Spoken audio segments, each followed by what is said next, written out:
ராதேஷ்னா யமுனையில் ஜலக்கிரீடை பண்ணுறதுக்கு கிருஷ்ணனுடைய ஆசை அது அம்மாட்ட தெரிவிக்கிறான். யமுனையில் ஜலக்கிரீடை செய்ய கண்ணனின் ஆவல் அதை பார்ப்போம்.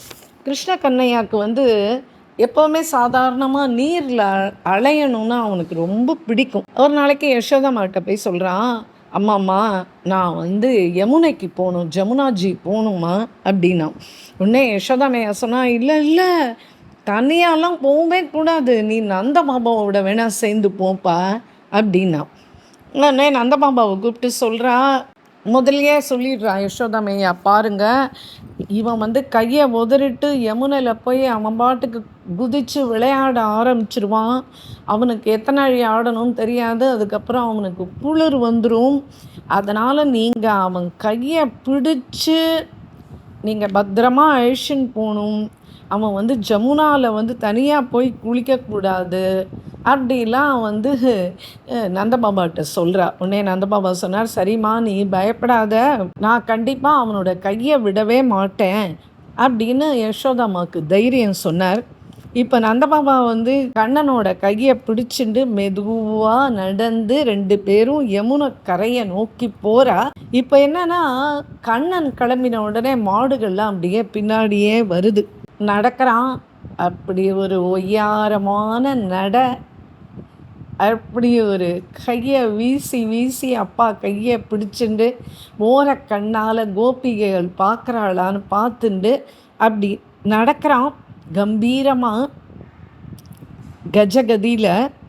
அப்போது எல்லா கோபிகைகளும் அவள் வீட்டு வேலையை விட்டுட்டு எல்லாம் வெளியில் நின்றுண்டு அவன் அழகாக அப்படியே அழகாக அப்படி ரசிக்கிறான்.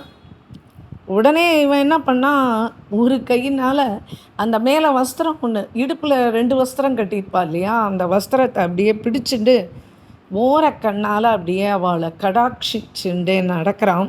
எப்போவுமே வெளியில் கனையா கிளம்பணும் அப்படின்னாலே யசோதாமையாவுக்கு ஒரு பக்கம் ரொம்ப பயமாக இருக்கும்.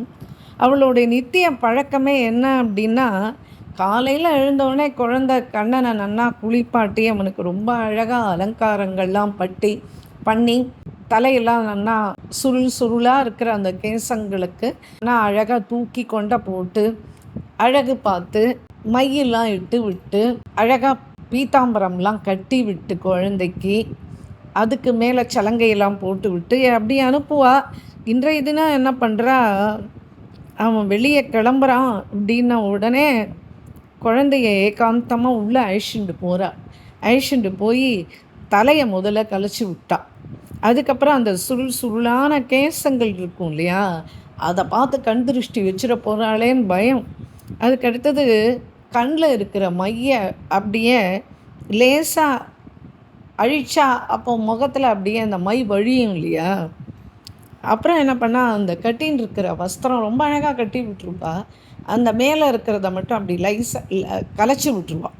அம்மா அப்படிலாம் பண்ணாதம்மா அப்படின்னு சொல்லி கண்ணன் கத்துவான்.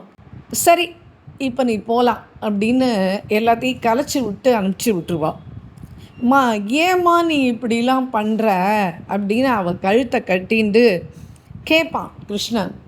உடனே அதுக்கு யசோதாமா சொல்வா, கிருஷ்ணா அந்த கோபிகைகள்லாம் இருக்கா பத்தியா, அவெல்லாம் நீ வெளியில் நடந்து போனேன்னா வெச்ச கண்ணை வாங்காமல் அப்படியே உன் மேலே உன்னை பார்த்துட்டே இருப்பான். அப்படியே அவள் கண் திருஷ்டிலாம் உன் மேலே விழுந்துடும்.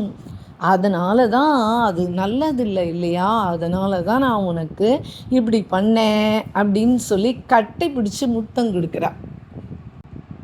அப்புறம் ஜலக்கிரீடை பண்ணுறதுக்கு கிளம்பிட்டான். அது அங்கே ஜலக்கிரீடை பண்ண விவகாரத்தை மற்றொரு எபிசோடில் பார்க்கலாம். ராதேஷ்னா.